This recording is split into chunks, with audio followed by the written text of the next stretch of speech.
Hello mga kaibigan, maligayang pagdating sa aking channel. Ngayon ay ibabahagi ko ang isang magandang video na inihanda ko para sa iyo mula sa magandang relasyon ni Ozgie Yagis at Gokbert Demercy. Ang detalyeng ito sa magandang relasyon ni Ozgie Yagis at Gokbert Demercy ay ang uri na magseselos sa lahat. Bagamat hindi makapaglaan ng oras sina Ozgie at Gokbert Demercy para sa isa't isa dahil sa kanilang mga abalang schedule, mukhang maayos ang mga bagay-bagay sa pamilya. Tulad ng alam mo, ang mahal na Gokbert ay naiwang mag-isa kasama ang kanyang ama matapos mawala ang kanyang ina at kapatid. Si Gokbert Demercy at ang kanyang ama ay naging isang malaking pamilya para sa kanila. Kamakailan ay nagbahagi si Gokbert Demercy ng larawan niya kasama ang kanyang ama sa social media, at ibinahagi ng aking ama ang kanyang tala. Ang ina ni Ozgie Yagis, si Felice Yagis, ay kabilang sa mga nag-like ng larawan.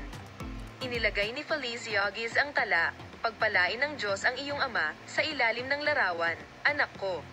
Sumulat ang aking ina ng amen sa tala na ito mula kay Felice Yagis, ang panday ng Gokbert.